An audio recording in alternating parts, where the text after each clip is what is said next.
No, God! No, God, please, no! No! No! No!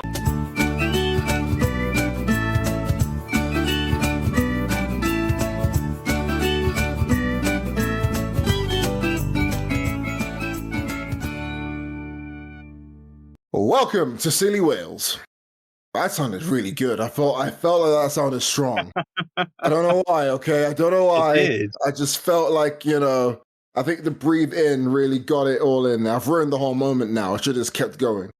Okay, but we don't do edits like this. You see my flaws there, right there. We talk about things which are a little bit on the touchy side. This is a mental health podcast after all. So if this is not what you're looking for, if you don't want to hear discussions, especially about things to do with ableism and discrimination, this show and this episode specifically might not be for you, but I will remind you and remind everybody here listening, this show is for everyone, but it might not be for you, okay? Had to shoehorn it in there somewhere, and it got it. You'll always get it. Guys, we've had a bit of a rough week when it comes to news in relation to mental health and discrimination. And we will discuss that in, honestly, one of the best segments where we've ever come up with in our lives. Mental health this week.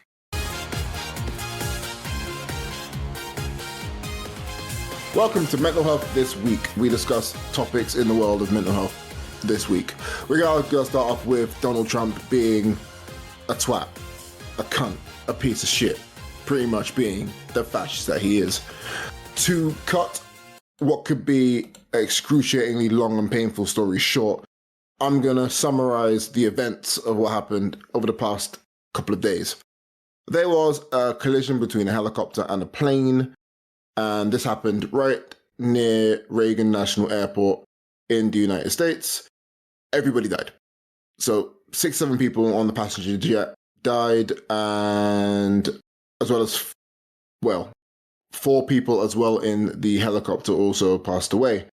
It is a tragic event, and it is something that really does, ring home about how precious life is and how instantly it can be taken away. We lost union workers, professors, and figure skaters, families completely taken away, and it is a sad event. As of now, as of recording, this is the 1st of February 2025. The exact cause of the collision and crash is still unknown. The black boxes have been recovered, so more insight will be shared on a later date. But the sadness of it all has been overshadowed by the President of the United States, Donald Trump, blaming diversity and blaming, people who are just not straight white men as being the cause of concern and being the reason why this crash took place. Joe, I'm passing over to you. Hi. Okay. This is the first time we've ever talked kind of so directly about Trump, I think, on this entire podcast. So get ready. Because there's going to be a lot of stuff around this, and there's going to be possibly some things related to just everything that is around Trump. I mean, it's going to happen. So, the biggest problems, the statements having been made by Donald Trump, not just about this event, but more so also the executive orders that have been created around this. Again, the kind of level as to which that will reach, like what will happen with that is still unknown in the sense that it still can be challenged by courts and things like that. But it's essentially to discuss, but the discussion, not even the discussion, I'm sorry, I'm using the wrong terminology. We're talking about a dictator here. The kind of decrees being made by Donald Trump around the idea that the event was occurred due to DI kind of like Hirings policies and things like that, hirings. Yeah. The idea that diversity is part of the reasoning why there's a huge amount of emphasis placed. Now, this is where we can get tricky. We can get like a little bit interesting here in the sense that, we can talk about how it can relate to people that are not white as a particular example. but the language being used is much more towards is more specifically towards the idea of like diversity hiring around like disability, right? Yeah. And underneath that term, obviously, the term disability has been used to describe lots of different people in a way that is exceptionally trying to, affect ethnic minorities and so on, or people of like particular beliefs. So we're not going to get into that, but I'm just saying, watch the space of Donald Trump in this moment. The idea being created is, and subsequently why there have been 2 executive orders attempting to remove everything that all DEI like policies and like what's the word for it? The sort of DEI initiatives, so to speak, and mandates for the federal government are being like removed effectively. Some of these go all the way back to Lyndon B. Johnson, which I think is the most insane thing to be overturned, something that happened during the civil rights movement. And this is all within this is all being done by the spark and the use of the idea, which again has not been actually shown whatsoever, and is just him absolutely talking out of his fucking ass. There's going to be a lot of language. Just get ready. The idea that the diversity hiring is the reason why an event occurred, an issue occurred, right? This is like ridiculous on so many levels, but I just want to very, very pointedly talk about the subject of how this is being represented, because it's not just a case of, or at least I want to kind of show how this is being organically made, so to speak, which is not organic at all, but the idea of like how this is producing itself. He is saying that that possibly one of the reasons why is because of diversity hire. There is then this immediate push to remove DEI from all federal government positions. And this is not a new event, right? As kind of Alex will go over, I think, a little bit later on, like the previous examples and like this happening over long periods of time. The language being used around this is very is very specifically like, it's not even that implicit, to be perfectly honest. It's pretty explicit how he is actively right there. Yeah, it's like he's actively saying, while constantly like with the smallest amount of ability for him to control like what he says for like political reasons, so that he can deny things later on, or possibly not, to be honest, because he doubled down so much. Is the idea that like, yes, the reason why this event occurred is because DEI is hiring people who are not up for the job on the basis of diversity. The idea that it's bringing on people who are not fit for work, and specifically for jobs like this, like being an air traffic controller. This is ridiculous. This is like so blatantly antagonistic and so blatantly like fascistic in the way that it is, of just there is no element to this which is like intellectual understanding or trying to make sense of anything. It is purely like his desire for an outcome to occur and him using the spark of this event to do that, which is their playbook. Exactly. But it has to be said that like Trump is obviously like a like the most like active in this process, right? Like it in the sense that it could not be more like energetic the way it's happened. And the energetic element of it is kind of the scary part, because he has been elected primarily on this energy, right? It been elected primarily on the fact that he is going to do things in this energetic way. Again, we'll kind of talk maybe later about what that kind of ends up looking like.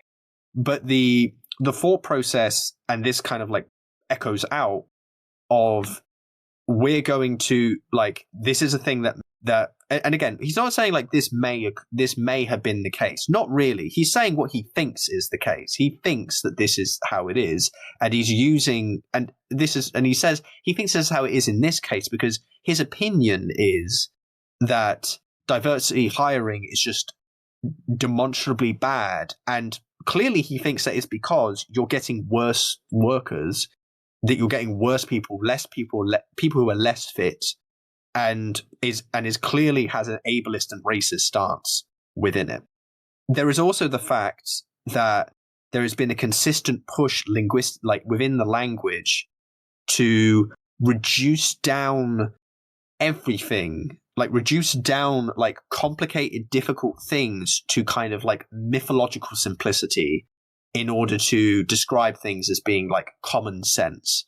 Or it's common sense that I think this way, isn't it? This number is bigger than this number, therefore, the idea, and it comes down to a lot of biological determinism arguments and these sorts of things. That is just absolutely so unscientific, so anti-intellectual, and ableist, racist, so on. This is a man. In this moment, what this is a man who is literally on a mission to destroy, right? And using a horrific occurrence to do so. Nothing is known. I shouldn't say nothing. Very little is known about why this occurred. But much like how I tried to describe with I'm forgetting his name, but the health guy. That we talked about a few weeks ago, with saying things about medical ideas and kind of talking about them in a way as to imply that that there are problems here when in fact there is nowhere near enough evidence to suggest. So talking about it in and of itself is a problematic thing because you're kind of riling up people in a direction. You're dog whistling towards the idea, and this is Trump's MO. This is entirely how he functions. This is entirely how he was elected. It's entirely how he works. It is, but the language of describing even the entirety of the DEI mandates and policies and so on as being illegal and almost being corrupt and so on, when in reality they're literally kind of sort of constitutional checks, if you will, literally telling the federal government to pay attention to its constitution, and the process of this is so clear that what almost bothers me is that people are not noticing this when they are in preference for Trump, right? When they are in support of Trump. That there is this, and the worry is that this is actually exactly what they want, and that unfortunately, him being in this position is democratic, but it's democratic from a perception in my mind of indoctrination or how we would describe kind of people being essentially brainwashed to think that this kind of thing is good. It's the most it's anti-intellectual is the right verb or the right noun here. Adjective, I don't know, I'm losing my mind thinking about this whole thing. Yeah, it's not a good situation that the United States finds itself in as well. As again, this language is gaslighting, it's manipulative, but most importantly, the facts are very clear to see, but they're shrouded in mystery because nothing he says is direct, everything's so broad. So the language is so broad. Mm-hmm. So, do you think it could have been, because of the diversity hires, Donald? It could be. And if you read between the lines, that's him saying, yeah, it is.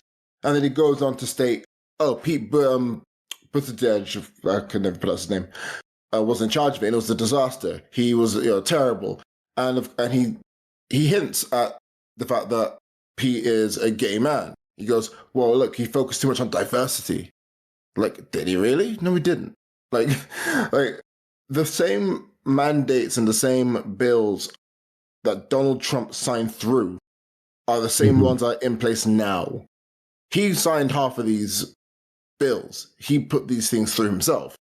And now he's saying, no, but Joe Biden did it. And people are dumb enough to believe it because, of course, we're in a state now where the best information to the eyes of people is the loudest. So it's the loudest guy wins. And we're at a place now where this is dangerous because in this whole thing, we've had a random trans pilot who wasn't even involved in the crash. They're alive. They wasn't in the absolute carnage that happened. Be blamed for the crash happening. For no reason. For no reason at all. We just went, hey, trans person, they're the ones to blame. Wild. We have had Black people be just racially abused. Again, no one involved in the flying of either of the aviation vehicles were of color. And when they couldn't blame Black people, they went after women instead. Oh, well, it was a female co-pilot. Maybe. So there we go. And it's just constantly digging for something to attach on to say, hey, look, we were right. People have died, and you're looking to score political points in the weirdest way possible. But what's happened is the nation's now desensitized to it, so it's now become normalized, now become normal. So now it's okay to blame people for their, well, for what Trump is trying to parade as flaws. They're not. They're just different. And we can support people so they can have equal life and they can get same opportunities that able-bodied people have. This is not in any way, shape, or form removing responsibility. This is just giving people an equal footing. This is equity, you know? Yeah. And it seems that conservatives in the UK and now in the US and Republicans, they've all become far right rather than just straight up, hey, we're right wing.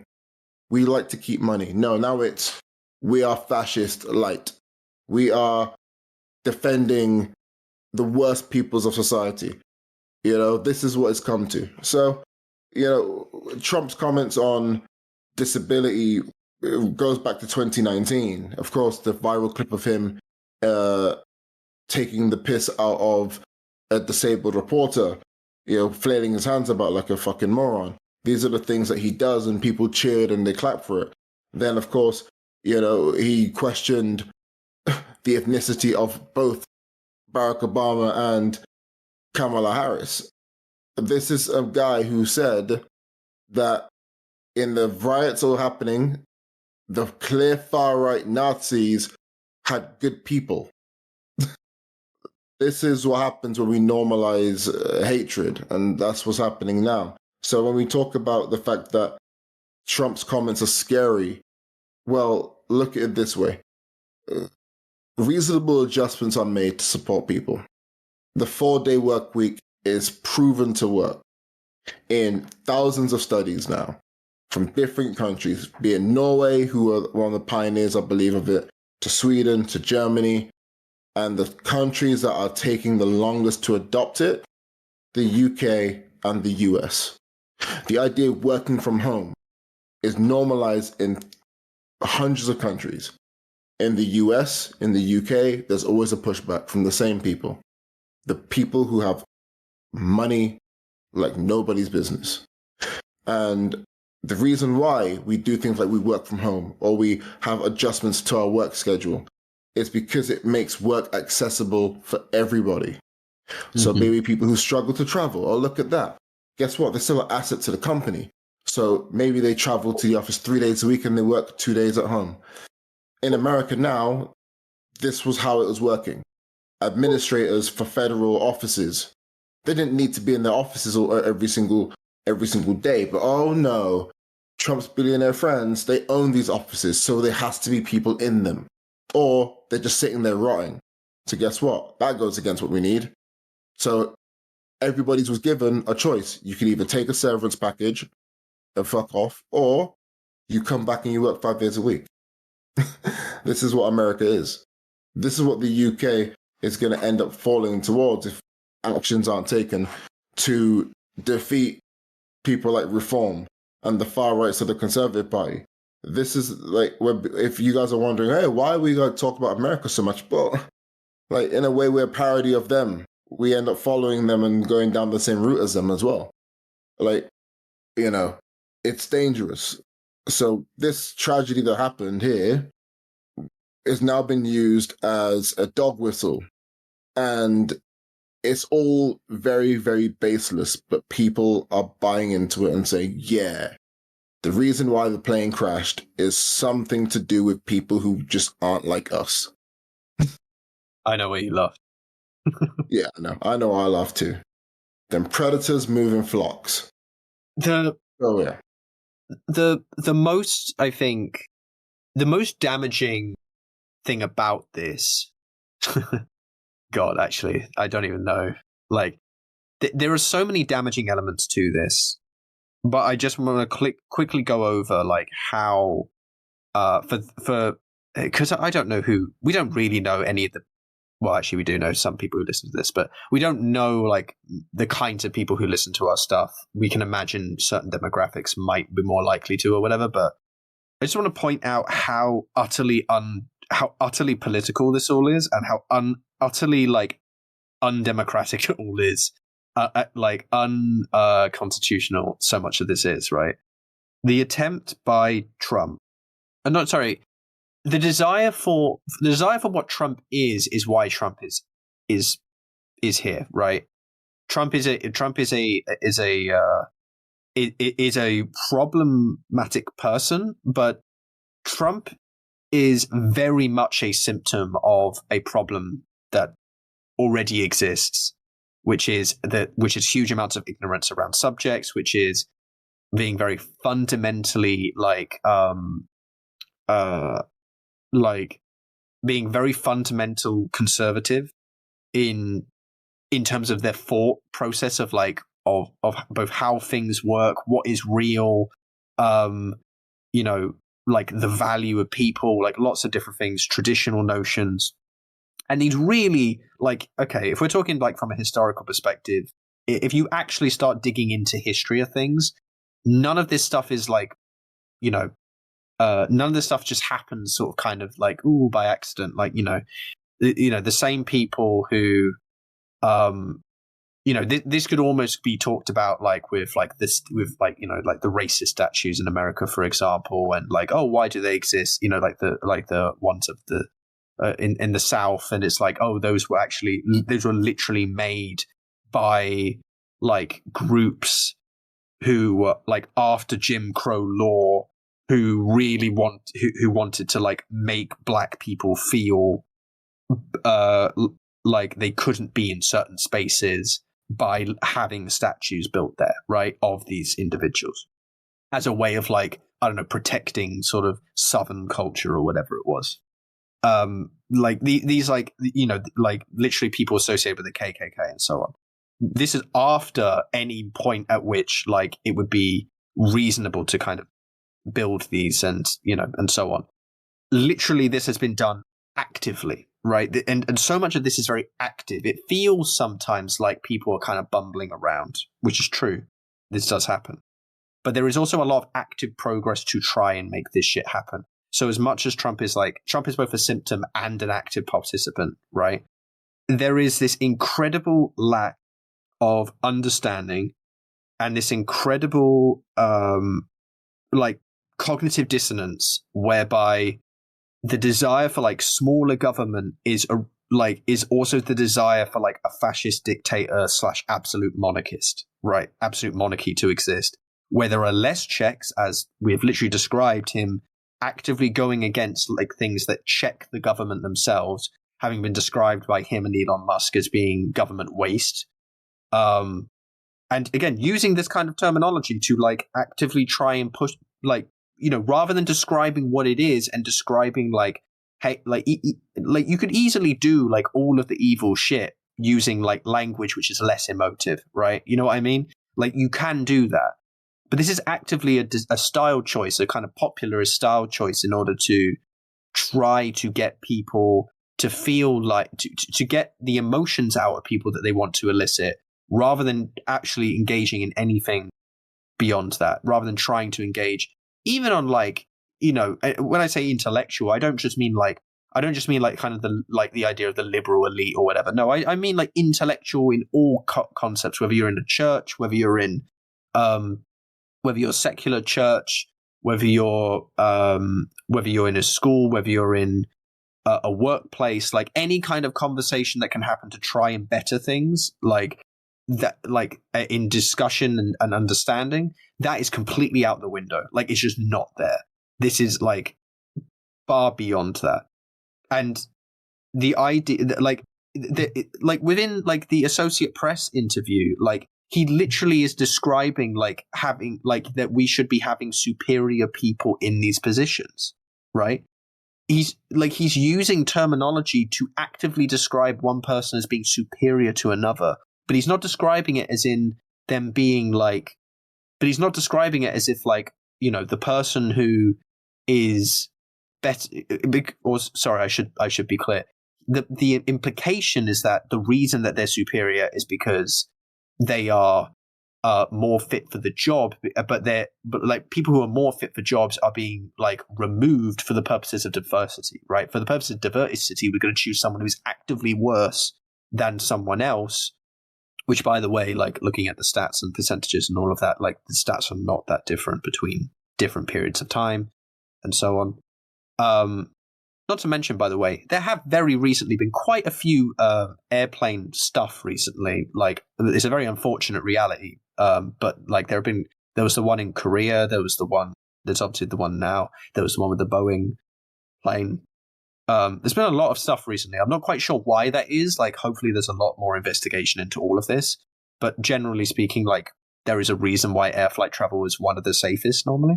Yeah, like it seems like, so we've had recently there's another crash in Philadelphia as well. And funny enough, if we need to pick at straws here and just try to find something, Trump effectively sacked aviation workers. So yes, the stress of this, you could, in the same way that Trump is just making shit up, we could just assume. And we have more base and foundation to assume this than Trump does to blame diversity. We could assume that, hey, there's a stress now of aviation workers because of the cuts and all of the freezes and all of the general decision of indecision that this Trump reign has committed. This stress has paid a price, and the price is the deaths of American citizens. This guy's a patriot, apparently. He's the one for America. But here we are. We're looking at the guy who effectively caused this. And that's if we're being, somewhat facetious and just looking for a way to blame Trump for it. But it would not surprise me if reports don't come out being like, this all comes back to Trump. Yeah. I mean, so many of the reports in the NHS have been literally about like, turns out cuts really fuck over the NHS, right? This is why the NHS quality declines occasionally, why there are moments where things can happen. Same exact reasoning. It's fundamentally like it's fundamentally like destructive. Fundamentally. I think that we got to do a presents on this. I don't know how you feel. Whether we should, I feel like we probably should do a present on this so we could be here forever, realistically. I think it has to happen. It's just the amount of work I'm gonna put myself through to do that. because of how like passionate I'm gonna feel about it, and also how long it might take. Because until I'm ready, I'm not gonna feel comfortable until I like have everything fucking set up. It's going to be wild when it happens. But to be honest, we're going to get so much like fucking material for it going over the next like year. So like even if we did this like 6 months from now, it would probably be like a thesis of work potentially. We could do this tomorrow, and by next week we can have a part 2 up of the same thing. We could do this every week, really. A City World presents, the Donald Trump reign of terror. Yeah, there is like fundamentally, just to be clear as well, like as much as this is such a big thing and this bothers us, like I don't want to fall down into the avenue of only talking about this because this happened last time. And it's going to happen where we're going to end up talking about some of this stuff, because if he keeps making fucking comments like this, then we're going to have to very clearly talk about how, like how ableist this is and so on. But like the idea, if we like, he's a black hole of news. Like, and I there's got to be some way that we can at least make a podcast which doesn't include him that much. Yeah. So that's our desire, right? Like, that we don't have to do that. Yeah, in fairness, we've actually not mentioned him or like far right politicians and things like that often, because we end up discussing more like specialized or specific stories. Like we're going to move on to now, actually. Yeah. So this episode doesn't get any better for the vibes. Yeah, get ready. I really want to stress how important this is as a story, because these are things that we could face, any of us could face, if we go through a mental health spiral, be it a severe depressive episode, be it anything that causes us to be either sectioned, being put into mental health services, be referred to a mental health service. These are things that could affect all of us. I have been in a mental health service in terms of like getting therapy and things like that. So it's a broad brush here. So when I say this is something that for once you can actually be a bit worried and concerned about and should look to, well, act on this. And I'm going to tell you how to act on it before I go into it. You have people who you have voted in to represent you. It is very important that they hear about the failings of this report. And we now need to start voting and putting pressure on the people who are supposed to make our city better, our towns better, our boroughs better, our streets safer, and ourselves feeling comfortable within our bodies and things like that. We should be putting pressure on them and making sure they actually do what's best for us as a population. Now, we're focused on the UK because a report from the Health Services Safety Investigations Body, also known as the HSSIB, revealed critical gaps in the safety and investigation process for patients who died both in care of services and within 30 days of being discharged from services. What does this mean?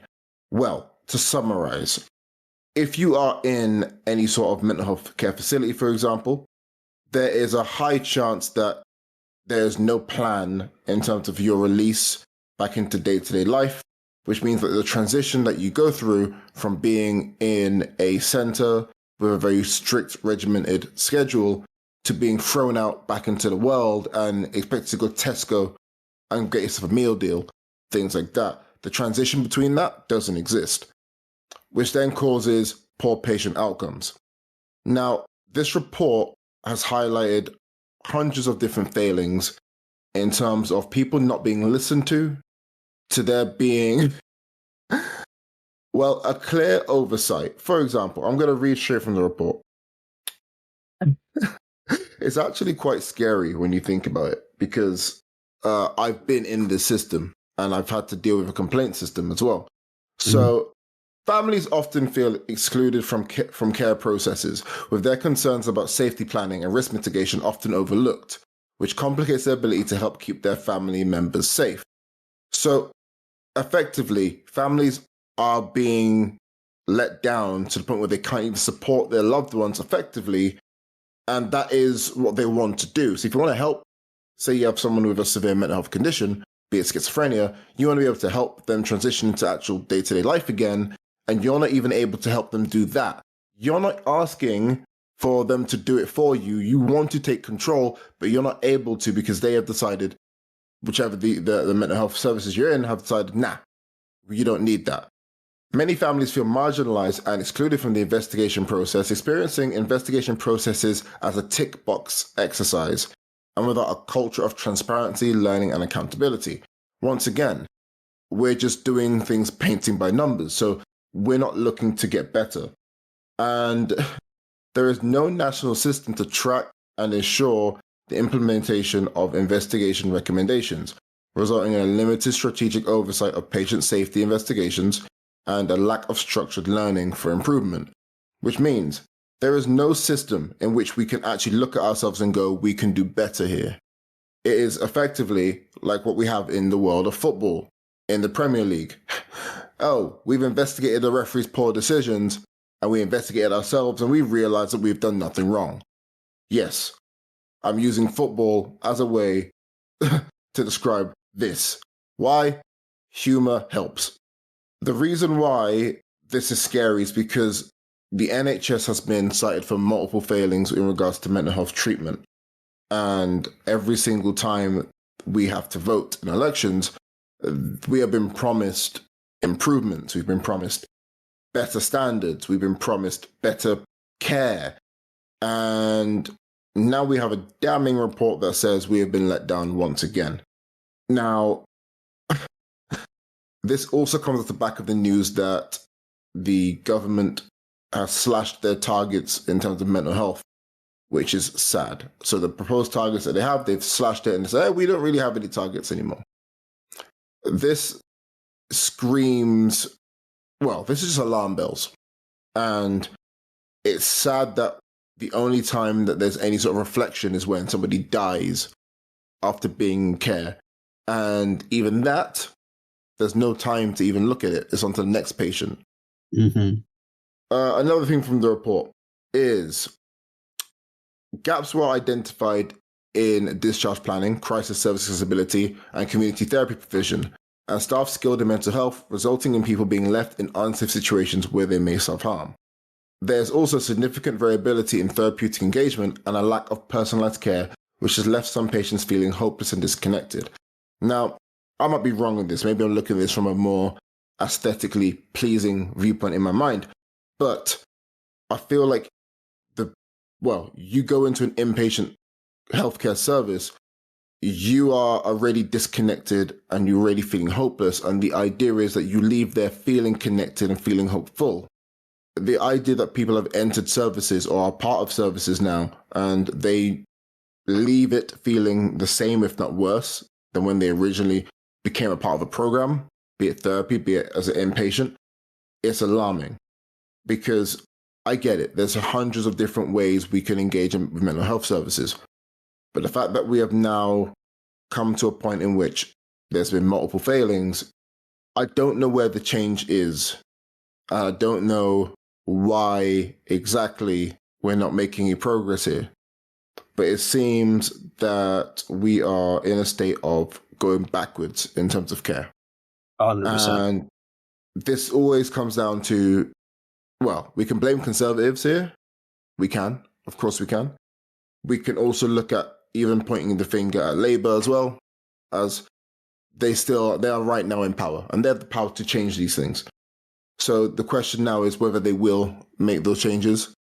And I would love to say I'm looking forward to see what will happen, but to be honest, I'm not. As I said last episode, my cynicism is ridiculously high with whether or not change will actually happen.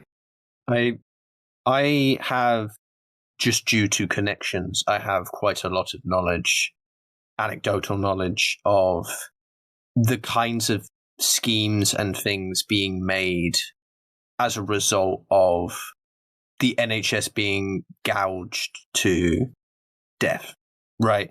I genuinely feel, and I'm not the only one, that the kinds of things happening to the NHS, like over the last 30 plus years, has been is actively trying to make the NHS feel so bad that people will feel unsafe to be involved in it. And regardless of how little you might have to give, that you will then be forced to fall on private healthcare in order to make up for it. There has been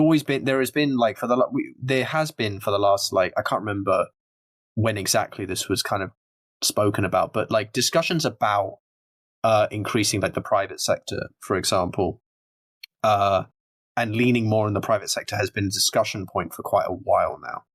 So it's not really a like surprise that there is a desire to go more towards that than the NHS. I know that I think, did Boris Johnson because Donald Trump again, last time when he was in power, he was saying some things, and then like about like, oh, even some people don't like the NHS, and there was a lot of pushback against that from the UK because of the idea that, you know, I think in part because of the idea that it's a very British thing, but I think I can't remember who it was. Was it Boris Johnson at the time or someone who was like, you know, like we might have like discussions about the NHS, but we don't want to get rid of it or whatever, right? I genuinely feel like that's not entirely accurate from certain perspectives. Don't get me wrong. I want to be very clear about something.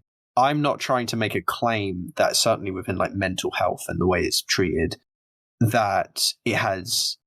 I don't really have like I don't have a knowledge personally that can go back far enough to see whether it has declined or not. Not to mention the fact that so much of this just didn't exist. So it's like, you know, us talking about autism or ADHD is something that just wouldn't have happened 30 years ago in the way that like I'm describing things like cuts to the NHS, for example. So it's impossible to describe like what kind of services and also so many things have been improved in terms of like how we culturally and legally believe that we should be handling like all of this. So if you are trying to like look at this system and go, okay, is this system improving or not? It's like, yes, it's improving because we have so much more understanding and there is this desire to make big change, but it's not improving because it can't improve in those ways, but instead it's having to try and do the job while like so many things are happening that makes it impossible, right? I know individuals who work in the NHS who are having to work jobs that they effectively aren't trained for, that are in positions or are forced with very little training, with very little like knowledge to do jobs that are literally outside of what their job contract is, right? Because essentially everyone, and by the way, this is actually I think a common thing across many job areas, of the idea of like cross training essentially, but this idea of like making one person be able to do everything, but not by reducing like the amount of stuff they have to do every day or anything. No, like just adding it on extra. So the at least from my perspective, listening to this, because I you know this so much better than I, that I'm kind of coming at this from like what I can possibly anecdotally speak about, but also how I personally like feel this could go. And by the way, I love everything you're saying about the pressure that we need to put on elected officials and so on.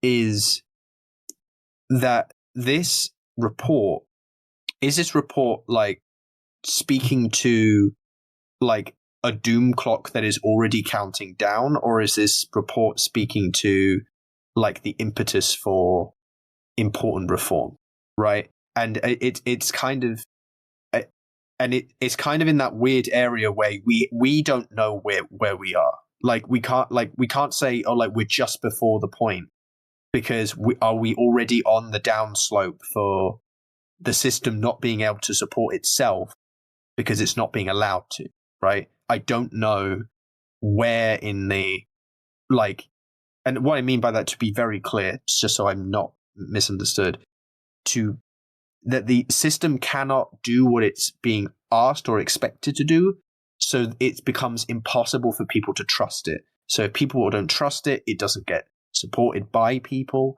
which means that it then there's more justification and reasoning to remove support from it, which then means it just becomes defunct. It just loses all capacity to do what it needs to do. I've talked so many times about how the NHS is one of the like things about Britain, so to speak, like that exists in Britain, that I feel incredibly proud of. So the idea that it is becoming undermined in this way is emotionally, let's just say, very it is emotionally oh god, I don't even know what the word would be, like frustrating, like at the most grand scale you can think of. But I also want to be very clear outside of my own personal take on this, or how this is making me feel, because that's not necessarily the most helpful thing all the time, though I do think it's important to express. that that there is that reality is that I'm lucky in that I don't have to. I'm not. I have dealt with the system, and it has been very slow, very poor to get me involved with little things. But stuff like this, which is so much more complicated, and with people who need a lot more help and support, and who absolutely could end up out of this in a not only a much better state, but in a state in which they actually are perfectly okay with engaging with the world. We know that that's possible. This isn't like a fantasy we're living. The fact that like those people are ending up in positions where they are being sort of actively sort of removed from society through a process, but through like a, because the process is just completely incapable of being able to deal with them is almost arguably like, making it so difficult that it becomes not possible to, that you're then setting up a machine for failure. You're setting up a machine to actively to actively carry out ableism. Like if you can look at it that way, but through a systematic process, and do so in a way which seems like it's working. Again, I'm not trying to say that there is nothing good about what's happening, or that nothing exists. My frustration is for everyone who works in these positions, who knows how difficult it is, who knows that they're in a position in a system that is not letting them do what they need to and can't carry out what they need to. That's where my compassion goes to. My frustration goes to the fact that they are in that position. And that's what bothers me the most. Yeah. I think that's that on mental health this week. Anything you want to add? No. Let's go. Now it's time. Actually, before we do that, I completely forgot to mention this. Donald Trump actually sent his administration anyway, sent emails to aviation workers, including air traffic controllers, giving them the option to terminate their employment. That's it. I was gonna I'd say more, but that's enough. And so yeah, this will be fun to decode in a couple of years when people. Yeah, that's not threatening at all. Yeah, when people with a bit more savviness with this stuff than me and you, Joe, you and I, will decode this. Yeah. But yeah, guys, that was mental health this week. It is now time for, which will probably be a lot shorter because we're already fucking an hour here. Jeez. Oh, yeah. Yeah, fucking hell. We've done it again. Pick it up. It's now time for the journal.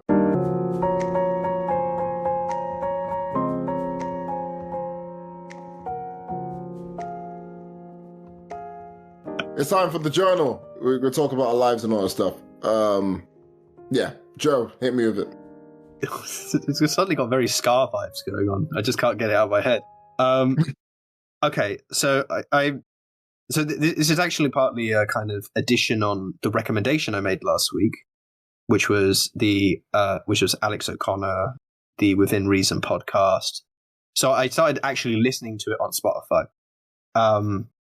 I want to double down on sort of my recommendation by talking about my experience with listening to it, because it has been one of the most enjoyable experiences in a while, and it makes me realize the kinds of things that I want to do in life in a way, like, to engage in these kind of like, I talked before about how like philosophy really helps my like ability to kind of couch a lot of my a lot of the issues, like the things that I'll think in my head. It's almost like distracting my thoughts with like, oh, think about this like really like fascinating concept rather than thinking about whether or not this person hates you. Like, it's like taking energy and moving it into the into a direction that's like fascinating and like leads to so much more. So I've been listening to the podcast, and it's brilliant. Like it's done in a great way. There's clearly a lot of prep that goes on into everything. There's brilliant people that come on every episode. The one with Rainn Wilson, which I described before, like I've actually finished it now. I also watched the one, like Rainn Wilson has something called Soul Boom, I think it's called. Like he's got his own podcast basically, and like they basically, because they were already talking to each other, they basically did another one for his. So I listened to that one as well. And I found it really fascinating. I found it genuinely fascinating. I don't know if you know anything about the Baha'i faith, but he's a Baha'i. Do. I know a lot about it. I nearly became one. Oh, okay, yeah. So he's a Baha'i, right? And listening to that, I didn't actually know that much about it. I think I'd heard the name, but no, I didn't know like conceptually what it was. Apparently, it's like really fast growing and stuff, and like there's certain things even that they were talking about in that episode where I'm like, okay, no, I can understand. There are some things I've thought from a very much more atheistic standpoint that is very akin to concepts within the Baha'i faith, though I still will naturally like disagree on lots of things. But I love the discussion. I love the fact that the way that Alex O'Connor is with different people about and how he tries to meet people at where they're at and actually have good discussion and so on. And I think he even talks about why he does it this way and like what and so on. And of course, it makes sense. It's about intellectual discourse. And it's much more pleasurable. I'm not going to lie to you. It's distinctly more pleasurable than the fucking like shouting matches that are happening. For me personally, anyway. I do want to recommend just quickly within that because it has been very good for me. Sorry. So the idea of like spiritualism has come up quite a few times as a result. And it's something I'm going to probably talk about more in the future. But I really recommend people to listen. God, me and you just use the incorrect terms for like how to engage with podcasts like constantly. We watch it, we read it, to listen to like some of the more recent podcast episodes specifically just because of how good it's been on talking about different things like spiritualism and so on. The most recent one, which only came out like a day or two ago, which is about John the Baptist, who I was aware of but didn't know anything really about, and now have like a real fascination with like the history of John the Baptist and so on. And I might actually buy a book concerning him because the historian author, was on that podcast episode. I'll just say his name. James McGrath was on the episode, and it's a fascinating thing. By the way, Alex O'Connor is like incredibly knowledgeable about the Bible, so it's a very interesting discussion back and forth. And what is like, and I love and I love the fact that as an atheist I can enjoy discussions about religion because I think it's so fundamentally important. And I think also a lot of stuff that I've been listening to recently has made me rethink some things that I used to like, has made me come back to religious arguments and religious ideas that I had at a much younger age, like probably half my life ago, was a lot more dismissive of naturally, without really like engaging in a way, especially not engaging with the same level of like compassion I would now, the same level of empathy I would now, partly because I lacked it, right? But also because, like in many cases, like we sort of like can be a bit over we can go a bit too far in terms of our reaction to things. We can go a bit too far. So naturally you kind of just react a bit too kind of quickly. But I also think that there are reasons why it made sense and all of that. It goes both ways. So yeah, I just want to recommend him again and recommend all of this. Like the last few episodes have been amazing. The John the Baptist one, just to be clear, just to give you an idea of like of why you might be interested, whether you are interested in religion or not. John the Baptist, essentially, like Jesus asked to be John the Baptist's disciple. I'm gonna make that the title, like like the clickbait title, like John the Baptist was Jesus's mentor, but like that's not. I'm not saying that literally, but like that's the like blur, like the tiny like title blurb clickbait shit that you can like be like, oh, I should probably watch that episode. Listen, God damn it, listen to the episode. I guess you can watch it on YouTube. That's true, and there is actually video. but yeah, there's tons of stuff recently been hitting so hard that I just wanted to recommend it again and say how big of a deal it is, and that this has gotten me thinking much more about spiritualism and spirituality, and I'll probably end up talking a lot about it further down the line because it literally started kind of opening up in my head like today/yesterday. So I don't want to give it like too half baked.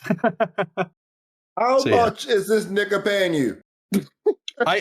I've known about him for ages. It's just I've come back to him and I'm like, and fuck, he's great. But I want to see how much your is Lestel PayPal. paying you? How much is Lestel paying you? I haven't even spoken about them yet, man. That's the whole thing. I know. I want to see your PayPal. I want to see your MoneyGram. I want to see your Western Union. Okay. I want to were you given a CEX voucher for £7.47? Like, Jesus. 747. That's an interesting number you chose there. You know, I just think, yeah, you know, if I can't wait for in 2 or 3 years' time, we have 1,000 listeners or whatever, okay, for it to come out that like an email between Alex J. O'Connor, or I don't know, yeah, that's his name now. I just be like, thanks, man. Here's your £27 in Robux. You know, here's your V-Bucks. Here's your FIFA points. You know, I will point out he's a content creator who I think shares in our desire for the kind of content that we want.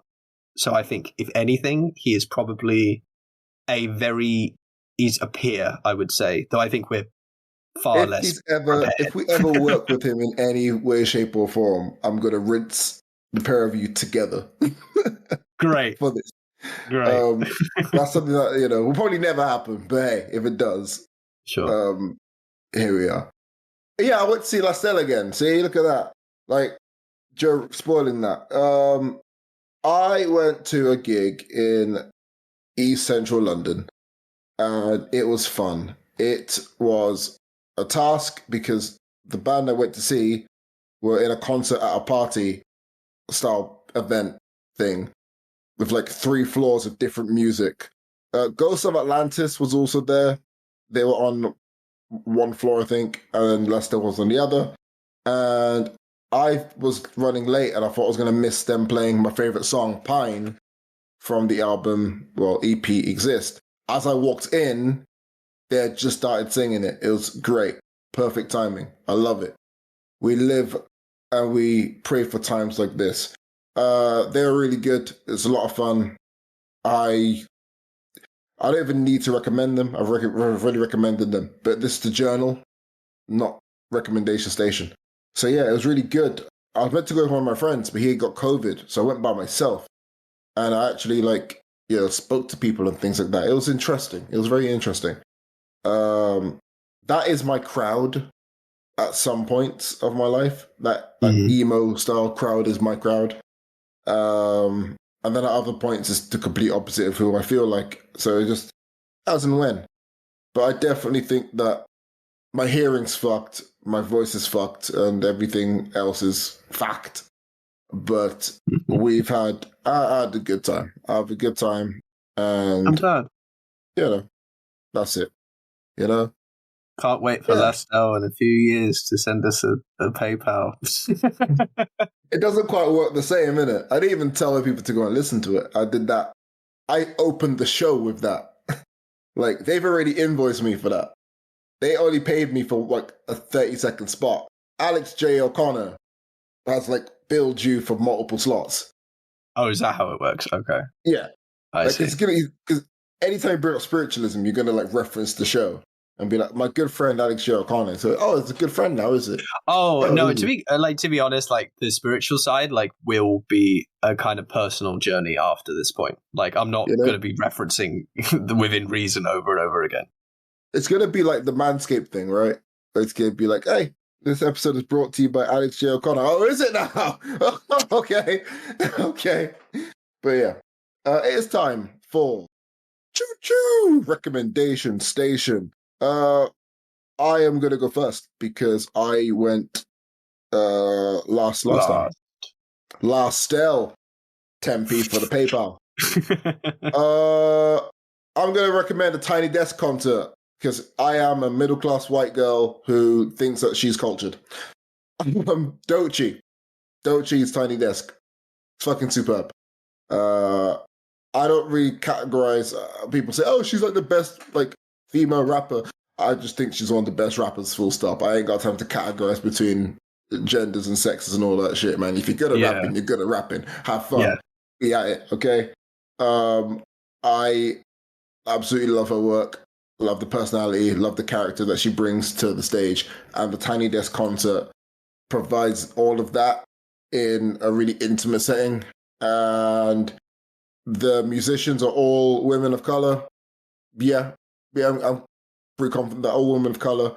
And it is a crescendo of just black, let's stick with the word black accents. So I'm happy to be, Doechii, it is so on point. Thank you for the 15p in the PayPal. I appreciate that. It is so on point, that episode.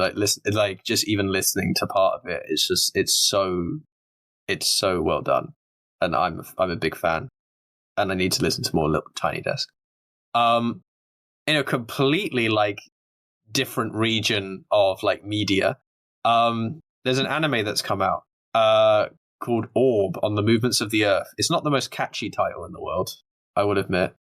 And if it wasn't for someone describing the manga, like in a video I watched, like prior, I wouldn't have like really cared that much about it. But I heard that but they said the anime was going to come out, and I was like, oh shit, okay, I'll look out for it. And it's been out for a bit now, but I just haven't like watched as much of it.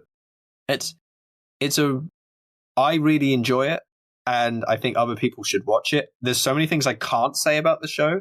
But the main thing I can say about the show is that it's set in Poland, which is pretty unusual for an anime.